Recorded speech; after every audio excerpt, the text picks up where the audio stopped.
Hello and welcome to Friday Live. I'm your host, Strata lawyer Amanda Farmer. It is Friday. We are going out live to the Your Strata Property Facebook page. We're heading out to LinkedIn. We are heading out to YouTube. This is your wrap up of the week in Strata. I'm sure yours has been as jam packed as mine. For some of us, it is school holidays at the moment. So the kids are home. I've had a house full of cousins who came to visit for a few days, which is loads of fun.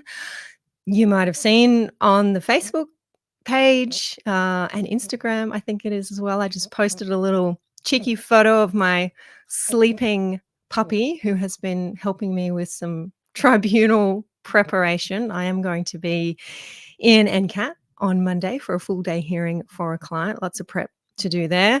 And if you were just watching another puppy, not the same one, behind me on the couch there, having a little snooze, he's just jumped up and probably conveniently wants to be let out of the room now. Unfortunately, that's not what's going to happen. Puppies are exhausted from the cousin visit as well. So everybody is catching up.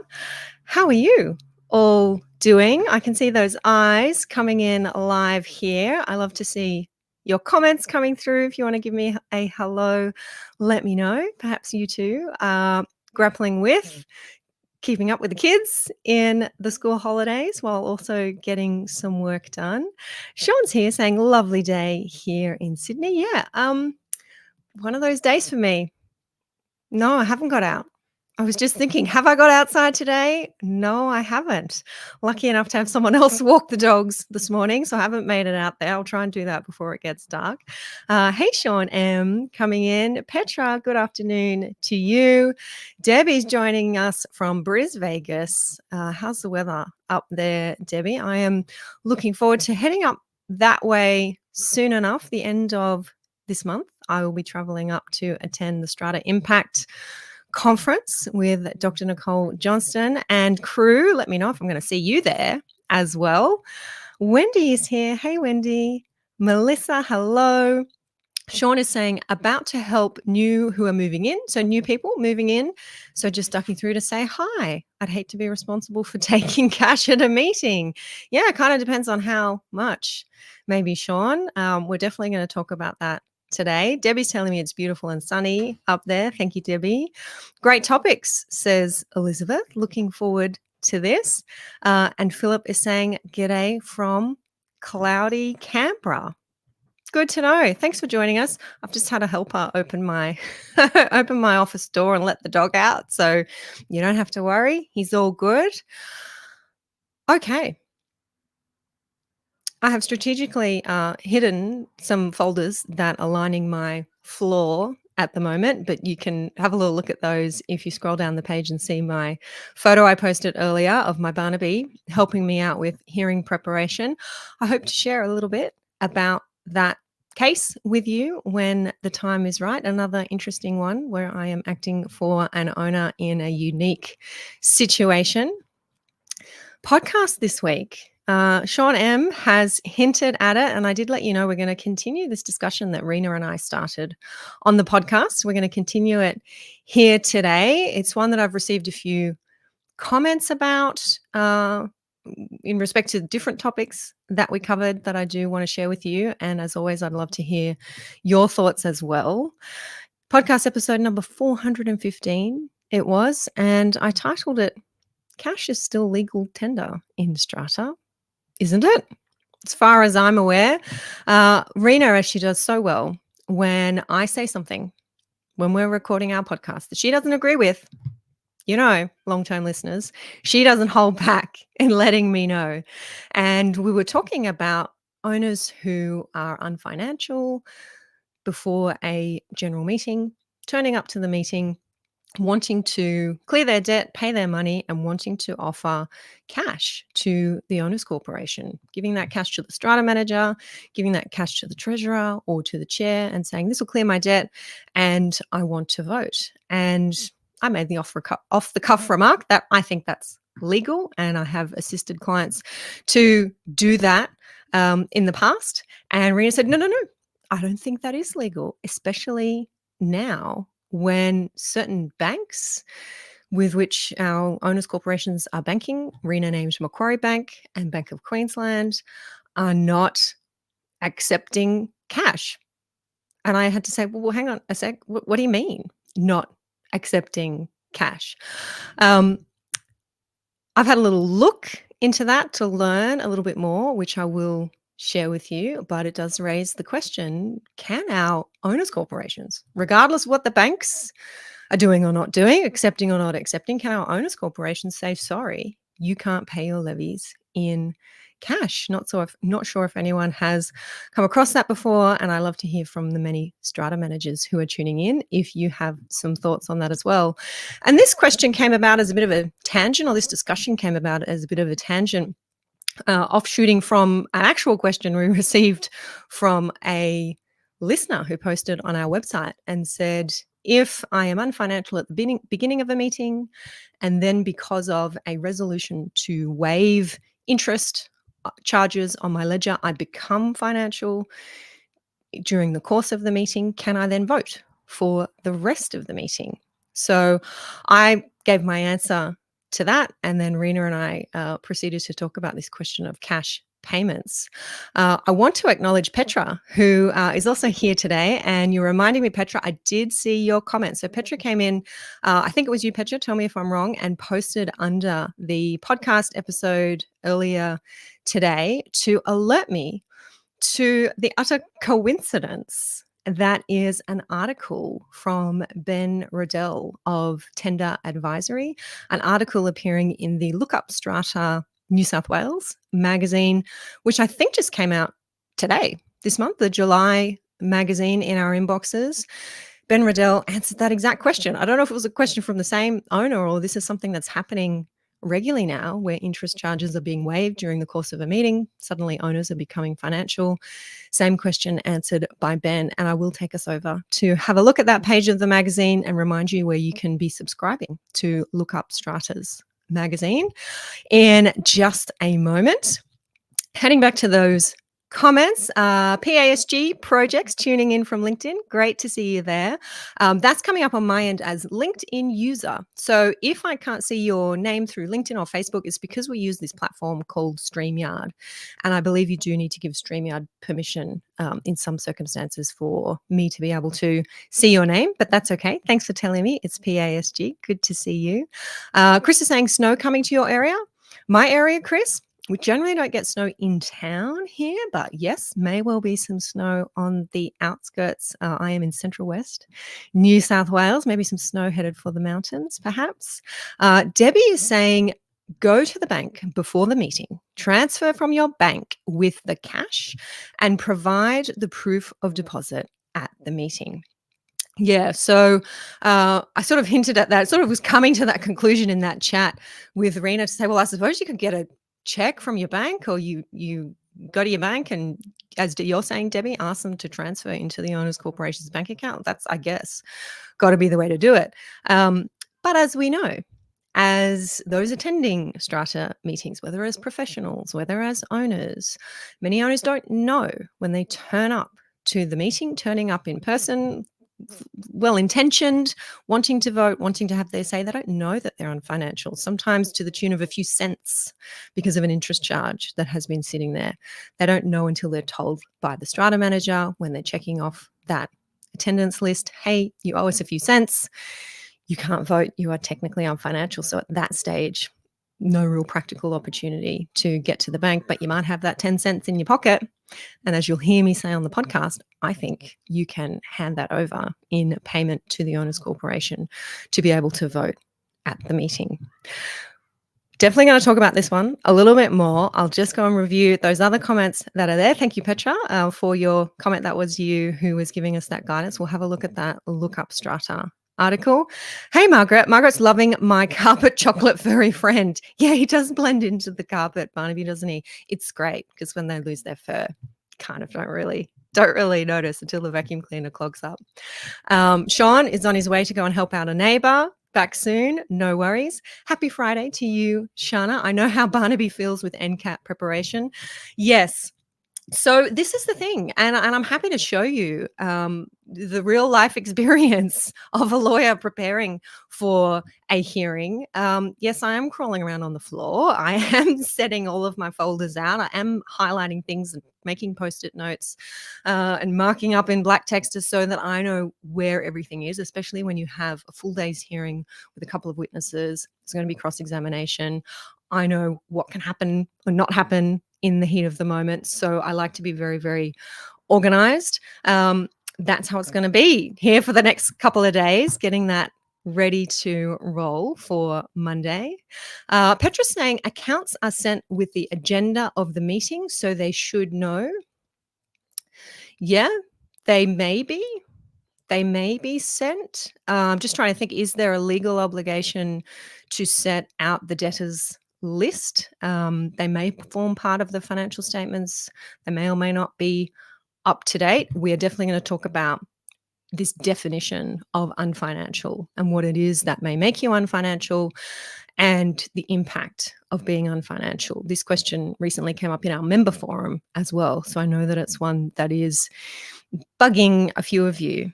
Lynn is saying, does being financial also apply to strata committee meetings? I'm going to answer that one today, Lynn. That is on my list for sure. Ready strata management. Lovely to see you.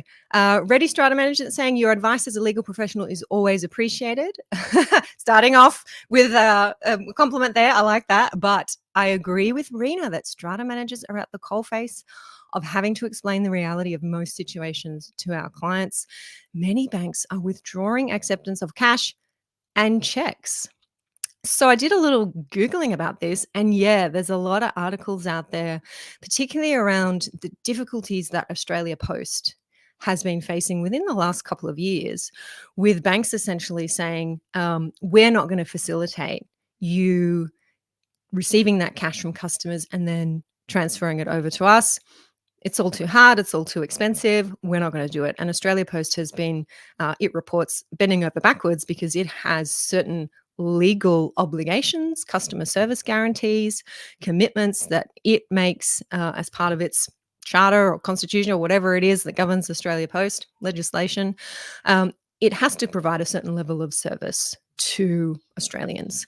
And it's concerned that it's not able to provide that service because it's not being backed up and supported by the banks, and taking cash and being able to pass that cash on in payment of your bills has been one of those services that it's really been struggling to provide, not through its choice, but because it has banks saying we're not going to participate in that arrangement anymore. And I've found a few websites and notifications from Australia Post saying we're no longer dealing with HSBC Bank, for example.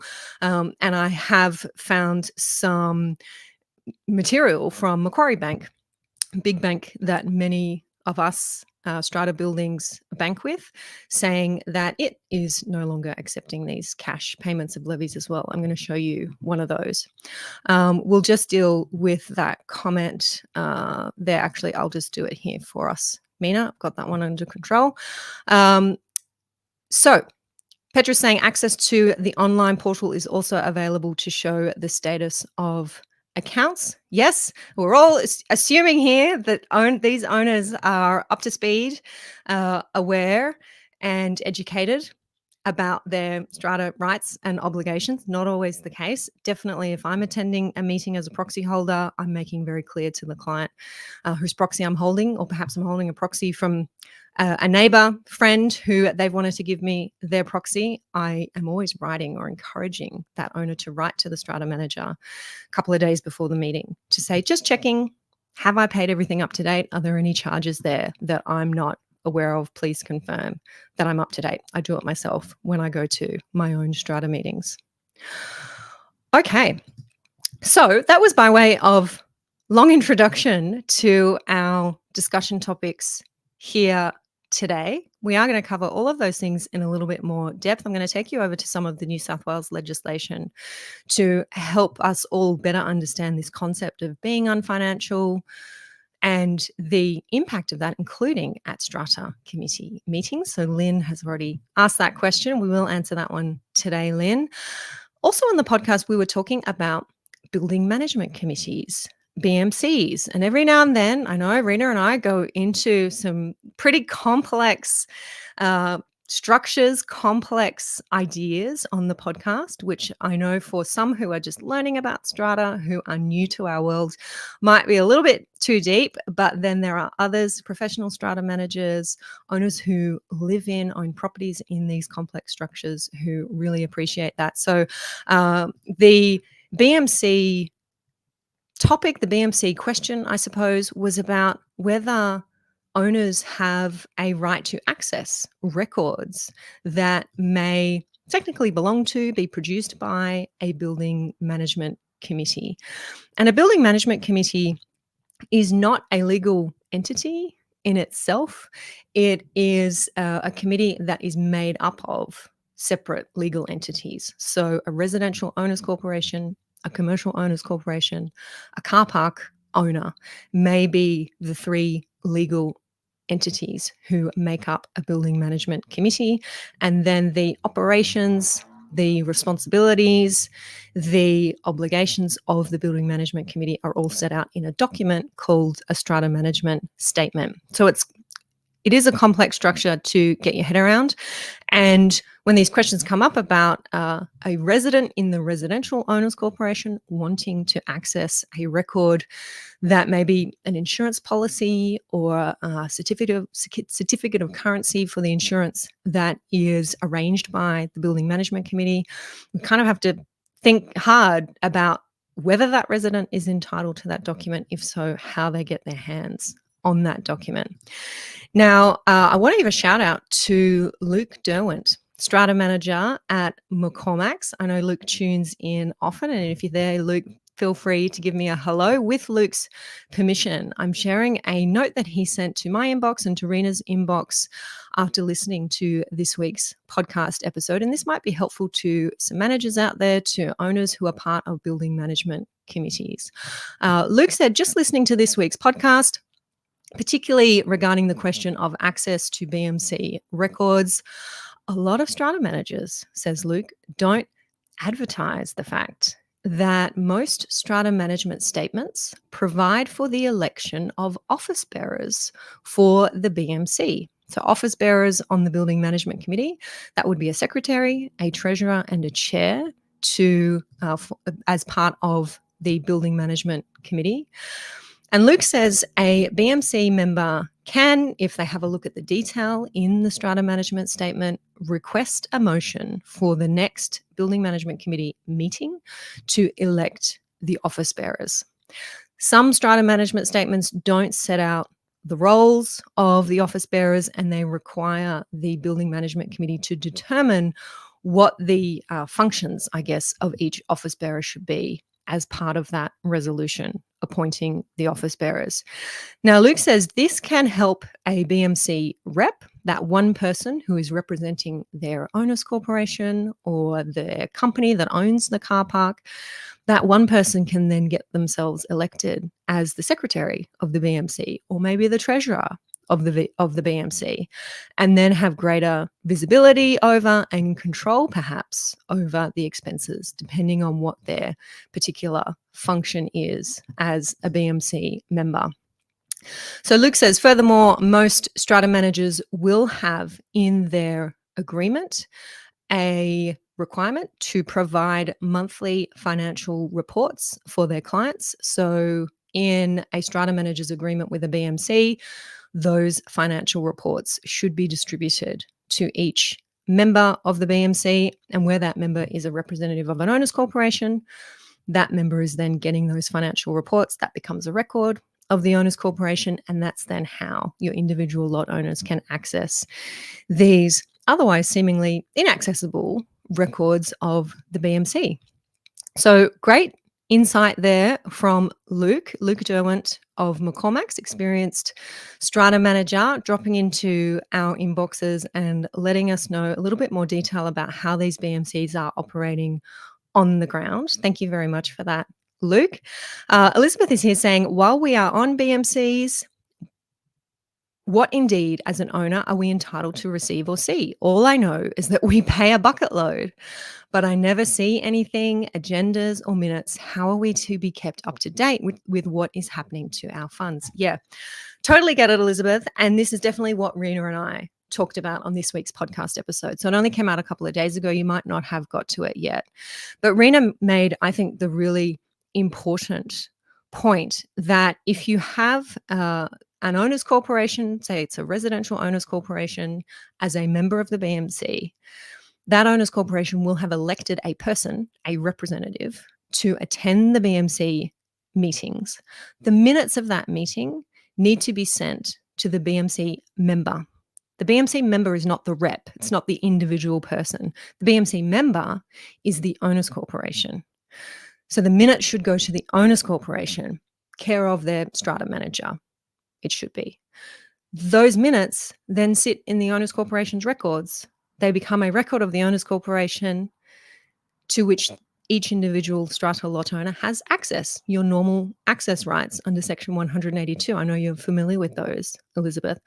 So any record that's going out from a strata manager who's looking after a BMC should be going out to the BMC members, to the extent that those members are owners corporations themselves. The owners corporation is then holding those records. So yeah, I can see Elizabeth's catching on. Oh yeah, so I did a little bit of that in the chat with Rena. Okay, yes, that is a very good point. And that's how you're going to hopefully be able to access those records.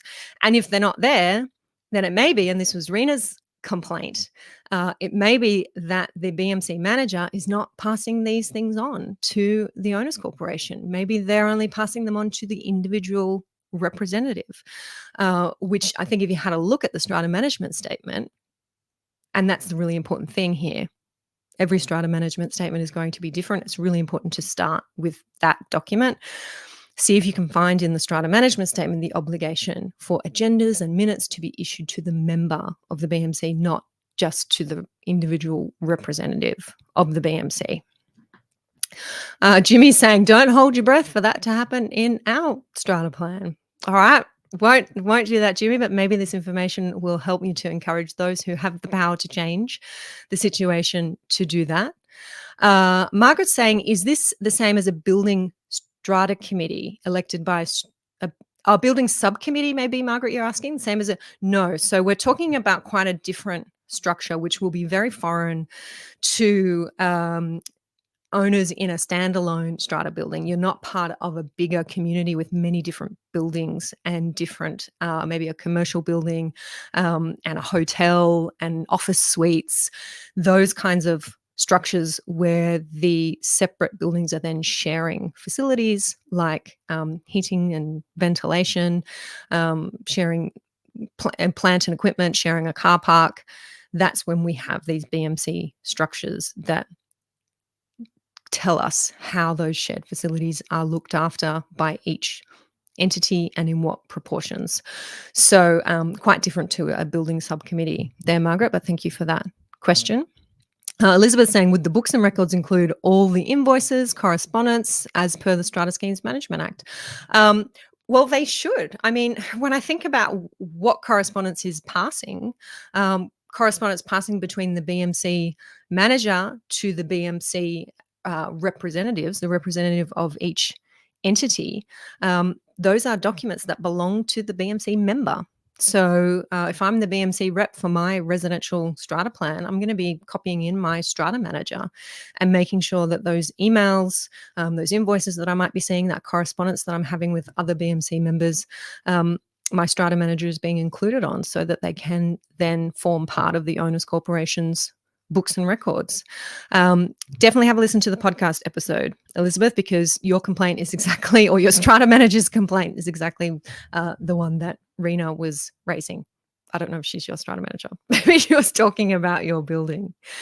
Leonie saying there's a full list in the legislation in relation to strata records. Yes, we're talking about BMC records here, Leonie. So unless there is a list in your strata management statement for what records your building management committee must have, and there might be, our legislation is really not very helpful when it comes to building management committees. Everything's governed by that strata management statement document.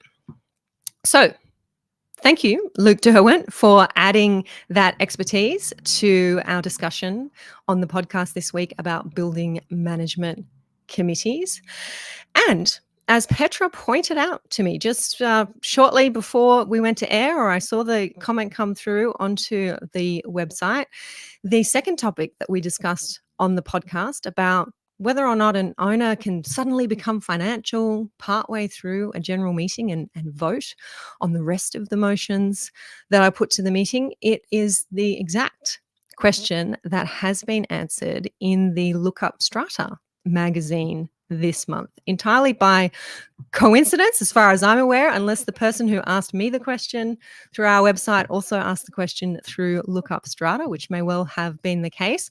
I'm going to take you over and show you this page of the magazine. And the team here has a link for you if you want to access that page of the Look Up Strata website where you can get access to the monthly Strata magazine. I think there's a monthly magazine for most states. This is the New South Wales magazine for July 2024. And I believe there's a button on that page as well where you can subscribe to Look Up Strata's free information. Go ahead and do that. This article, I'm just going to scroll down to show you, it is written by Ben Riddell from Tender Advisory. And thank you, Petra, for bringing it to my attention just out today, I think. If an owner is unfinancial at a meeting and the interest is cleared, are voting rights restored? So the owner has interest owing on arrears, but during the meeting, a motion is passed to waive those interest fees. At what point are they permitted to vote or be nominated for the Strata Committee? Are they considered unfinancial until the end of the meeting? Ben's answer was an owner who is unfinancial at the commencement of the meeting would remain so for the duration. And if you've had a listen to the podcast episode, that indeed was my answer as well, for the same reasons that Ben points out. He goes on to refer to the New South Wales legislation, which addresses the limitations of an unfinancial owner at a general meeting, saying a vote at a general meeting, other than a vote requiring a unanimous resolution, does not count if the owner of the lot was an unfinancial owner at the day the notice of meeting was given and did not pay the amounts owing before the meeting. And those words before the meeting are the ones that I focused on in answering this question. You need to pay what's owing before the meeting. Hasn't been paid, even though that debt may be waived partway through the meeting. The fact is that it wasn't paid before the meeting. You're not suddenly going to be able to vote on the motions that follow for the rest of the meeting. I think that's probably fair enough. In a very big room, a chair could be faced with a difficult exercise, having to determine who has suddenly become financial because of the passing of a particular motion.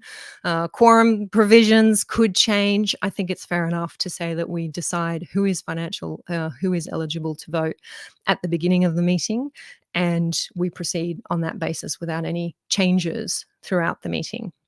So thank you to our listener for that question Rena and I covered today, and thank you to Ben Riddell at Tender Advisory for those comments that have been published in the Look Up Strata New South Wales magazine just this month. Do head over and check that one out.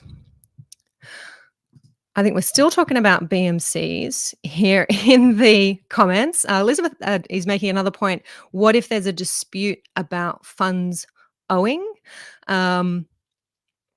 Might need some more info about that. Elizabeth, if you turn up and say, I think I'm paid up, and the strata manager says, well, on my records, you're not, really depends on the reason for that dispute. Are you able to turn up and say, well, here's the evidence of my payment that you didn't see beforehand to prove that you've paid?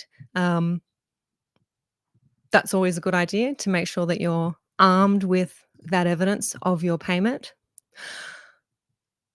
When we discussed this, the answer to this question on the podcast, this was the point where Rena and I entered into our discussion about cash and whether you can turn up to a meeting with cash in hand to clear your debt before the meeting. And I've just shown you there, Schedule 1 in our New South Wales legislation does say that if you pay the amounts owing before the meeting, then you can be financial and you can vote at the meeting. So on that basis, I've always said that includes turning up with your cash and being able to pay those amounts to the owners corporation at the desk, taking attendances at the beginning of the meeting. Rena has pointed out to me, and I want to hear from other strata managers. I haven't heard how and whether you're experiencing this, but Rena has pointed out to me that there are banks with which our owners corporations are banking. Macquarie Bank, she used as an example, Bank of Queensland was another, that are no longer taking cash. And on that basis, a strata manager really cannot, unless they're willing to personally fund the owners corporation, make a loan to the owners corporation for a period of time, really should not be taking cash because they cannot then go and bank that directly to the owners corporation's account. Did a little Googling on this, and I will show you what I found. Not a lot, but aside from general comments about the difficulties Australia Post is now facing with accepting cash, I found this little flyer, which I think was shared by a strata management company. And I was surprised at the date on this. Issued by Macquarie Bank, changes to cash payments via DEFT from early 2022. I didn't know about this. Will no longer be accepting cash payments via DEFT at Australia Post outlets. So meaning you can't, as a strata owner, go to Australia Post with your cash and say, please pay this to my owners corporation's bank account, with DEFT being the electronic funds transfer. What does the D stand for? Direct? I don't know. What does the D stand for? The electronic funds transfer system that Macquarie Bank uses for strata levies. Points to the person who jumps in and tells me what the D stands for. Macquarie Bank no longer, from early 2022. It's a couple of years ago now. Do these changes affect me? These changes will impact you if you pay your rent, strata levies, insurance premiums, or other DEFT bills via cash at Australia Post. What alternate payment options are there? The payment methods available are determined by your DEFT reference number, DRN, and depend on what your biller accepts. Credit, debit card, or bank account, BPay, in person via FPOS or cheque at an Australia Post outlet, by mail.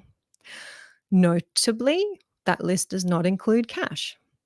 I used the example in our chat that if you're a person who, for whatever reason, only operates in cash, does everything in cash, you are not going to be able to pay your strata levies unless you're able to, as I think, was it Debbie pointed out, unless you're able to go to a bank and direct that go to your bank and direct that your cash be paid to the appropriate biller. It also means that if you turn up to a meeting with your cash in hand to pay your outstanding levy or interest or whatever charges there on your account, your strata manager is likely to say, can't accept that because there's no way for me to bank that.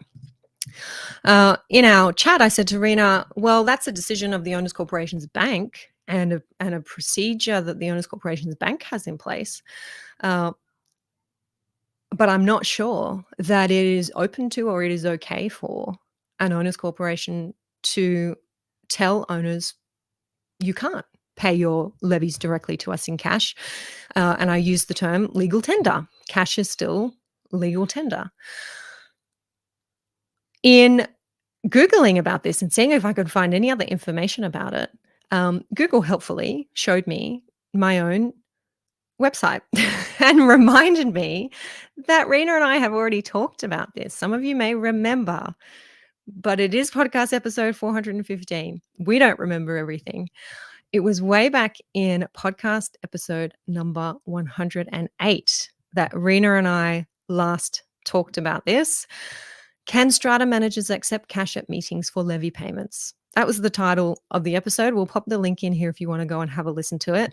I had a quick scan of the transcript this afternoon and with relief saw that I had the same view in podcast episode number 108, that yes, you could turn up with cash at a meeting because you are paying before the meeting and you should be able to clear your debt and then vote if you've paid before the meeting. That was a number of years ago.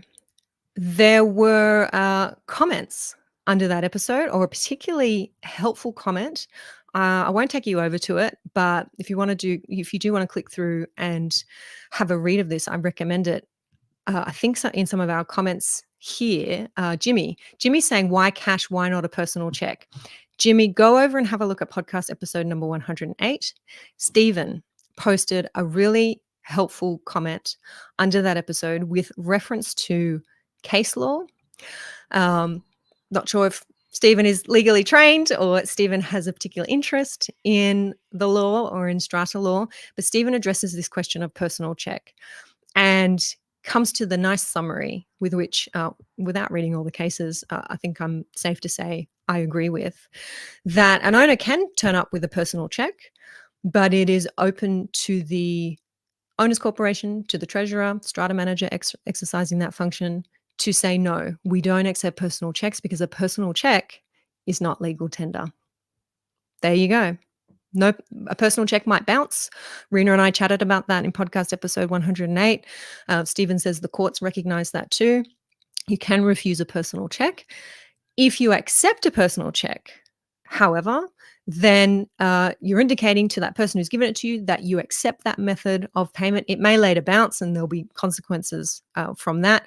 But for that period of time where you've accepted the check and you've allowed them to vote, then they should be treated as financial and able to vote. But if you're not comfortable accepting a personal check, depending on the amount, you may not be, then it's okay to say, no, personal check is not legal tender. We're not going to accept it.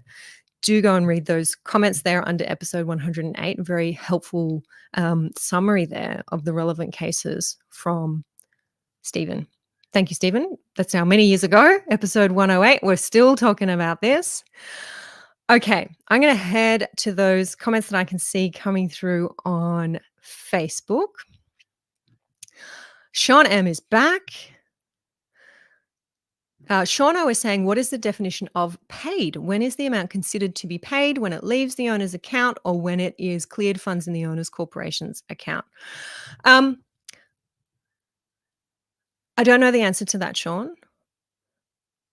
I'm not going I have a few ideas, but I'm not going to attempt to answer it on the run. Something that I pointed out to Rena was that the clause in Schedule 1, the relevant clause, I think it's clause 4, says, as you point out, that the amount has to be paid. It's not about the amount being received. So Rena had said in the chat that we had, the strata manager's got to take that cash and then they've got to bank it and then they've got to issue a receipt and it's got to show up on the transaction records. And I said, the legislation doesn't say received by the owner's corporation. The legislation says paid. So I'm kind of thinking that paid is, particularly when you're dealing with cash, that's cleared funds, it in itself, as we keep saying, is legal tender, different to a personal check. And I do think that turning up with cash and handing it to that treasurer or to the strata manager, the person with that function of taking money that is owed to the owner's corporation, that is going to be sufficient to make someone financial. And look, I know Sean M came in and said, I don't want to be the one taking cash. And I have witnessed a situation before where an owner wanted to pay thousands of dollars, take it out of the ATM, pay thousands of dollars in cash to the strata manager. I think the strata manager did accept it in that situation. Usually it's a very small amount because it is that couple of dollars or few cents that the owner wasn't aware of was sitting there on the account. And I think in that situation, you're better off to take it. You're better off to take it, not have the fight about it, and allow this person to vote at risk of a resolution being challenged in the tribunal down the track because someone wasn't permitted to vote when they should have been, and all of the fallout that can happen from that. To disenfranchise someone, to take away their right to vote, is a very serious step. And I think you need to feel that you're on some pretty safe ground before you do that. I wouldn't be doing that over a few cents or a few dollars.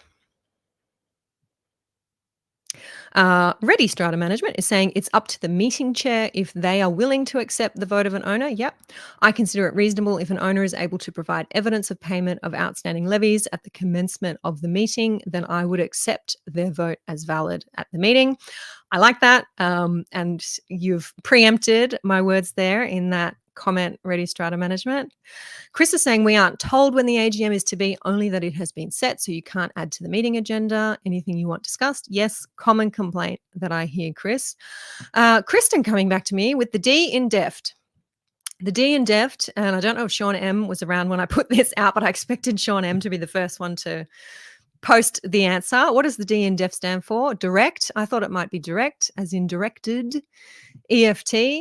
And I think, Kristen, I saw you come back and say yes, confirmed. Direct electronic funds transfer. There you go. Thank you very much for that. Petra's saying the article by Ben Riddell in the Look Up Strata magazine today, the article also mentions that fees have to be paid when the agenda for the meeting has been received, as I remember. Yep, I am going to take us over to that next. Petra, having a close look at exactly what this word unfinancial means and when we're unfinancial and why. So definitely going to address that one. Kyria, how are you doing? Cash is legal tender, says Kyria, but the account does not have your money until it's cleared in your account. Strata managers don't have the money handling authority or capacity? Question mark. Yep. I see. I don't know this debate about when you have cash. You have cash when you have cash. You have it in your hand. The treasurer has it, or the strata manager who has the function of treasurer has the money. They've received it. This is why it's the cash question, not the check question. Okay, I think Sean's helping out Chris there. Petra's saying she understands funds have to be in the Strata account before the meeting. I think that's my point of difference there, Petra. That was Rena's view as well. Bank check, absolutely, Chu. I think if you're turning up with a check, you'll want that to be a bank check. Sean said, I had an owner who said he would transfer a large amount before the meeting and he actually transferred it back to himself. So he was still unfinancial. Yeah, that's the thing about turning up with evidence. Evidence that you've paid it to the owner's corporation is the best evidence, not evidence that you've accidentally paid it to yourself. Sean's saying, doesn't the PSAA, is that a professional standards thing? Or Property Stock Agents Act. Property Stock Agents Act required trust account receipts. Might require trust account receipts, but it is not the fact that until I get around to issuing a receipt to you, that you haven't paid your money. And the way that trust account receipts work is that, at least in a legal practice, your trust accounting software, which has to be a certain approved software by the Law Society, it will show two dates. It will show the date of the actual payment and it'll show the date of the receipt, with the idea that the date of the receipt doesn't matter. It's the date that the money was actually paid. So I want to acknowledge I haven't directly answered Sean O's question about what does paid mean? When is something paid, especially when it's cash? But yeah, lawyers are required to issue trust account receipts as well. But if my bookkeeper is issuing a receipt 2 weeks after the payment's been made, it doesn't mean I didn't receive the payment on the date that it actually came into my account if it's an EFT payment. Acknowledging that's Sean's question. Is it when it leaves the account or is it when it hits your account? Let's flag that one. Okay, so I have promised that I would share with you a little bit more, again, focused on the New South Wales legislation. That's where I am. That is my expertise. Share with you some of that legislation around what it is that makes someone financial. How does it affect Strata Committee members? Is it about levies that are paid at the date the meeting notice goes out, or is it about the date of the meeting? All of that is in our legislation. And I think the way I'm going to do it is share it with you. I am still using legislation.nsw.gov.au. I'm not using Ostly, as I have said before, because it's not up to date. Actually haven't checked it in a little while. If anyone has found it to be up to date, and Ostly now includes the December 2023 changes to this legislation, please let me know. This website certainly does, and therefore it is the one that I look at. Just getting it available on my other screen. The term unfinancial owner is defined in our New South Wales legislation. Have a look at section 4 for defined terms. Scroll right down to where you should appear. and you will see this. An unfinancial owner means an owner of a lot in a strata scheme who has not paid all contributions levied on the owner that are due and payable, and any other amounts recoverable from the owner in relation to the lot. So those words are interesting. That's where I say interest comes in. Interest is recoverable from the owner. So, yes, unpaid interest can make you unfinancial. I think I didn't go back and check the cases on this. I'm not sure that debt recovery expenses are considered recoverable at this point, and whether debt recovery expenses that might be sitting on a ledger can make an owner unfinancial. I think we have had some cases about that, and my guidance when I was doing work for owners corporations and advising strata managers was always that you should keep your debt recovery expenses recorded separately, not recorded on the lot owner ledger, because they should not be making owners unfinancial. Jump up and down and tell me that I'm wrong about that. But I do think that's one of those dangerous areas on which to disenfranchise an owner and prevent them from voting if there is a $100, $150 fee from a lawyer for sending an arrears notice, or a fee from the strata manager for sending an arrears notice. Having that on the ledger and using that to prevent someone from voting, I think, is dangerous ground to walk on. Unpaid levies, unpaid interest, yes, that would make an owner unfinancial, and make them unfinancial in relation to the lot. I had reason to have a close look at this recently, where I was involved in a building with an owner who owned many lots, more than 5 lots in the building. That owner had paid their levies for some of their lots, but not for others. And the question came up, well, can that owner vote at all at the meeting? If they haven't paid their levies for some of their lots, but they paid their levies for others, are they an unfinancial owner if just one of their lots is in arrears? And I think this definition tells us that you have to be in arrears for all lots if you are not going to be allowed to vote at all. You certainly can't vote on behalf of the lots for which you are unfinancial, but I think you can vote on behalf of the lots for which you are financial. And I think that key is in these words, in relation to the lot. And I'll show you where the words are a little bit different later on when it comes to strata committee members, and what happens when they are unfinancial. So if you're an owner who owns many lots and you've paid your levies for some and you haven't paid your levies for other lots, you can, I believe, still vote in relation to the lots that are paid up and not vote in relation to the others that are not paid up. Sean M is agreeing with me. Always good to hear. Thank you, Sean. All right, so I wanted to show you where you find that definition of unfinancial owner. I then want to go and have a look at Clause 23 in Schedule 1. Schedule 1 being that schedule I talk about here a lot. Our procedures for general meetings. I think I've just scrolled past it here. Clause 23 in Schedule 1, persons entitled to vote at general meetings. And this is the part that tells us voting rights cannot be exercised if contributions are not paid. A little bit misleading, this heading, and I kind of, for the most part, like to ignore the headings that are in our legislation because they often say very different things to what is actually in the active part of the section. I've just shown you the definition of unfinancial owner. It says contributions or any other amounts recoverable. So it's not just contributions, it's not just levies, it's any other amounts recoverable. A vote at a general meeting, other than a vote on a motion requiring a unanimous resolution by an owner of a lot or a person with a priority vote in respect of the lot, does not count if the owner of the lot was an unfinancial owner at the date notice of meeting was given and did not pay the amounts owing before the meeting. So those are those words before the meeting that we've already talked about today. But this is this point that I think maybe Petra was reminding me about. You're looking at whether you've paid the amounts that were owing at the date of the meeting. So what levies are due on the date that is on the notice of meeting. And this is why it's really important that our agendas, our notices of meetings actually have dates on them. Sometimes I'm frustrated by that. I don't see those dates on the notices. Your notice is issued on the 1st of August for a meeting that's on the 25th of August.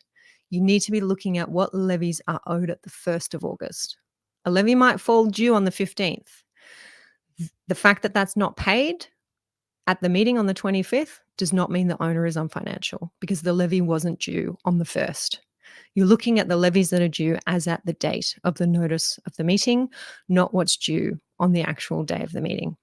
I hope that's clear. That question came up in our member forum recently, and I was able to answer it with reference to that clause. One of those tricky strata quirks that we have that you really need to be across this legislation to make decisions about important things like whether or not someone can vote at a meeting. So if you're looking for where that is, clause 23 in Schedule 1 to our New South Wales legislation. What about strata committee members? This was asked, I think, Lynn, if you're still tuning in, you asked this earlier. Strata committee members, we have our procedures for strata committee meetings in Schedule 2 of our Act, and I believe it is Clause 9 that says this. Once again, voting rights at a strata committee meeting, okay? This clause is talking about strata committee meetings, cannot be exercised if contributions are not paid. A member of the strata committee is not entitled to vote on any motion put or proposed to be put to the committee if the member was or was nominated by a member who was an unfinancial owner of a lot in the strata scheme at the date the notice of meeting was given and the amounts owed by the unfinancial owner were not paid before the meeting. So a few things going on here. If you are a strata committee member who is also a lot owner and you have nominated yourself for the position of the committee, which could quite normally be the case, you need to make sure that you are financial for each strata committee meeting. What does that mean? It means that you've paid all levies and other amounts owing as at the date of the notice of committee meeting. If you are not an owner and you were nominated by an owner for the strata committee, then the person who nominated you as an owner is the one who needs to be financial. This goes over the head of so many, and it's one of my cute points that I like to make when I am showing non-compliance, attempting to show non-compliance with the legislation. I always have a look at the strata committee meetings. Who is being allowed to vote? Were they financial? If they're not an owner, who nominated them for the committee? And was that person who nominated them an owner? And are they financial? It seems a step removed, but you can kind of see how it works.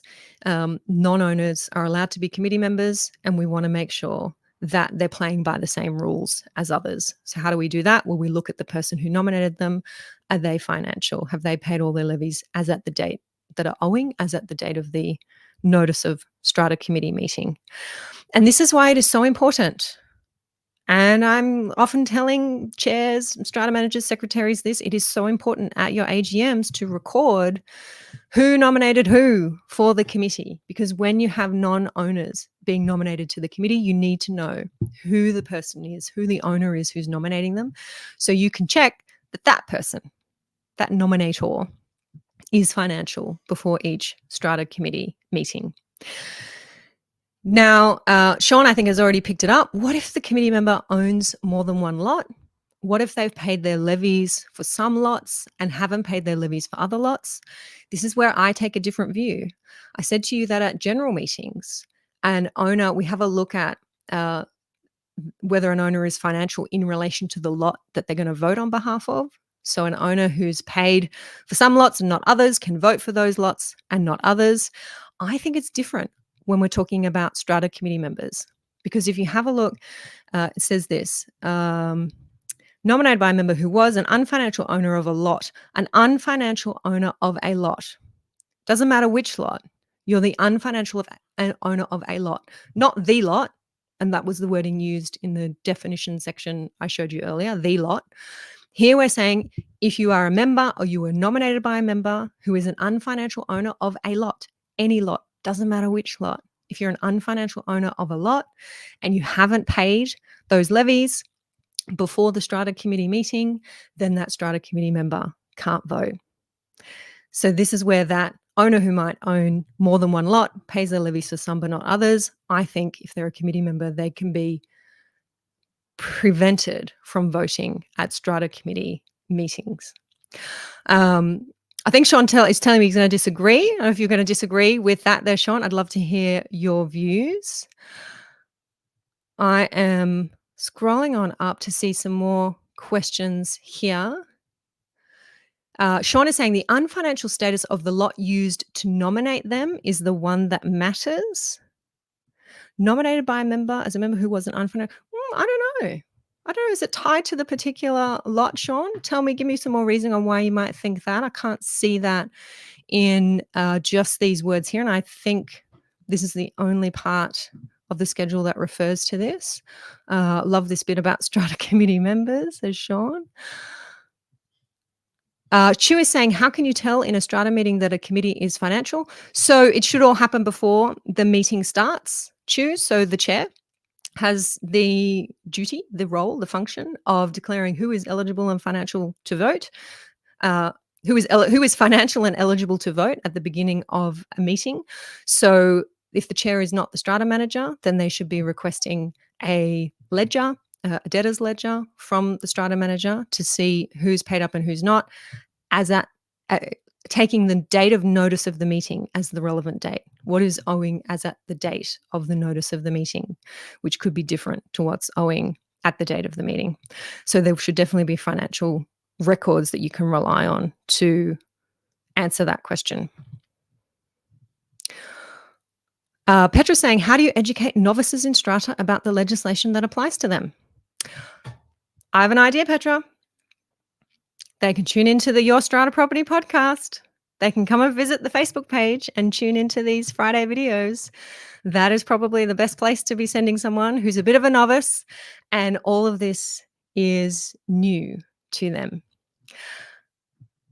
That, I believe, is what I wanted to share in terms of what makes an owner unfinancial, what makes them financial, how they can become financial, including our debate about the payment of cash before meetings, and these little tricks, these little quirks of our legislation that I encourage you to be thinking about. That's a lot to take in for today. If you do need to revisit that, then you can absolutely watch this video back and share it. Share it with your strata manager, share it with your other committee members, fellow owners, so that they too can be learning as well. You might be able to tell, I kind of love this stuff. This is what interests me, makes your brain sweat a bit. And I think it's important, anybody, lawyers, whether you're a lawyer or not, to make your brain sweat a little bit. And when we're talking about strata committees, when we're talking about levy payments, when we're talking about the difference between the word the and the word before the word lot in our strata legislation, that's technical stuff. So good on you, all of you, I can see, who are here with me live, following that along and joining in for today's session. I'm going to leave it at that, let you out into your weekends. I'm going to return to the floor where all of my folders are for Monday's hearing and hopefully let you know how that one goes. There's always lessons to learn whenever we are attending the tribunal, whenever we are preparing for a tribunal case, and I hope to bring those back here to you. Thank you all for tuning in, and those many of you who have challenged me, who have asked questions, who have pointed us in various directions. I can see some other brains sweating there as well. I look forward to catching up with you all soon. Have a fab weekend. Bye for now.